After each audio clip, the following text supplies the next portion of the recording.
Hello student, आज का यह वीडियो कक्षा 11वीं के लिए है। केशिकीय उन्नयन विधि से द्रव अर्थात जल के पृष्ठ का पृष्ठ तनाव ज्ञात करने के लिए। तो स्वागत है आपका आज के इस वीडियो में। इसके लिए हमें एक चित्र को ध्यान से देखना पड़ेगा।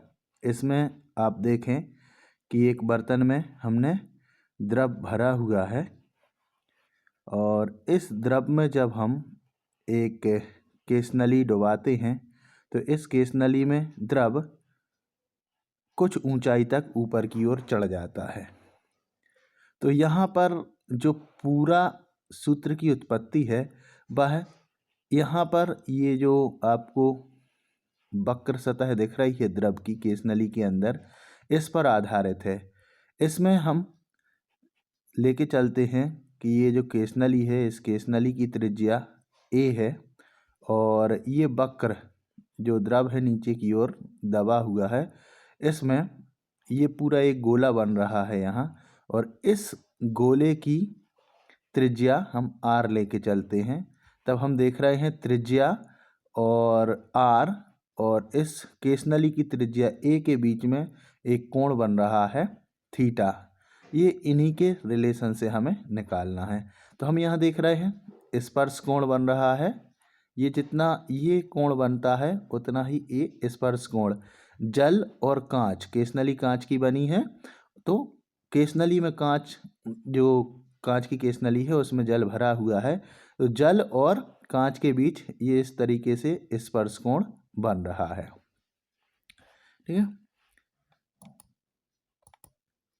तो ये चित्र हमने देख लिया। तो यहाँ पर हम कुछ कल्पनाएं करते हैं या मानते हैं कि मान लेते हैं कि केशनली को जल में डुबाने पर यह h ऊंचाई तक चढ़ जाता है। यहाँ पर केशनली के अंदर दाब जो है PI और बाहर की ओर दाब PO है। केशनली की त्रिज्या हमने a ली है और इस ये जो है गोले की त्रिज्या r ले ली है। केशनली के अंदर और बाहर का दाबांतर हम PI माइनस PO ले लेते हैं और पृष्ठ ऊर्जा S मानकर साथ में हम जो ये द्रव है या पानी है, पानी का घनत्व ρ ले लेते हैं। और अब यहाँ पर गुरुत्वीय त्वरण इस पर काम करेगा। जब गुरुत्वीय त्वरण लग रहा है तो हम जो अभी अधिक दाब बूंद और बुलबुले के लिए दाब का सूत्र निकाले थे, उसमें हमने ये दाब का व्यंजक निकाला था, दाबांतर PI माइनस PO बराबर 2S/R। ये हमने एक सूत्र निकाला था। तो हम इसी सूत्र से, दाबांतर के सूत्र से हम उत्पत्ति करेंगे। तो सबसे पहले हम दाबांतर का सूत्र यहाँ पर ले लेते हैं और तब दाबांतर आपका PI माइनस PO बराबर 2S/R है। ये हमारा समीकरण 1 हो गया। अब हम यहाँ देखें ये दूसरे वाले चित्र में, इस दूसरे वाले चित्र में हम cos थीटा लगाते हैं। तो cos थीटा होता है आधार बटे कर्ण। तो ये a है आपका आधार और r है कर्ण। तो cos थीटा बराबर a/r। इससे हम r बराबर a/cos थीटा निकाल लेते हैं और यह r का मान हम समीकरण 1 में रख देते हैं। तो हमें दाबांतर 2S/a cos थीटा को हल करने पर दाबांतर मिल जाता है 2S cos थीटा/a।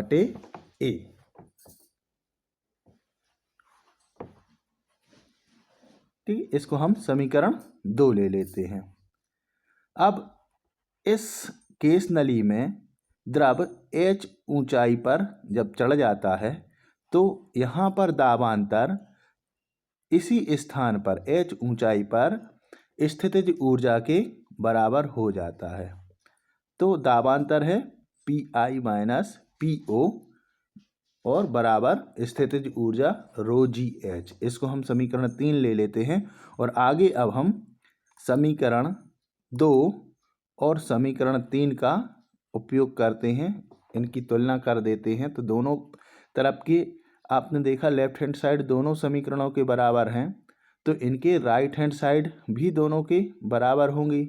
तब रो जी एच यानी कि ऊर्जा, स्थितिज ऊर्जा बराबर हो गई आपकी 2s cos थीटा बटे ए।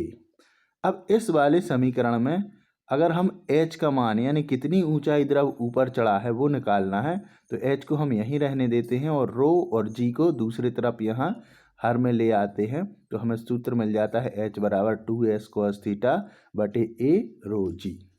ठीक है, तो ये h ऊंचाई के लिए है। अब हमें निकालना है पृष्ठ तनाव यानी S, तो S का मान निकालने के लिए इसी सूत्र को हम फिर से लेते हैं। तो इस सूत्र से रो जी एच बराबर 2s cos थीटा बटे ए, तब हमें निकालना है S। अब ये A है, A इस तरफ गुणा में आ जाएगा तो A रो जी एच, और यहाँ पर 2 और cos थीटा ये गुणा में है S के साथ, तो ये दूसरी तरफ बटे में आ गए भाग में, तो हमें मिल गया S बराबर A रो जी एच बटे 2 cos थीटा। यह वह सूत्र है हमारा केस्की उन्नयन विधि से पृष्ठ तनाव को जो हमने ज्ञात किया है, ये वही पृष्ठ तनाव है। तो हमें प्राप्त हो गया पृष्ठ तनाव S A rho g h बटे 2 cos थीटा। ठीक है, तो इस तरीके से हम किसी नली के लिए केस्की उन्नयन विधि द्वारा पृष्ठ तनाव को ज्ञात कर सकते हैं।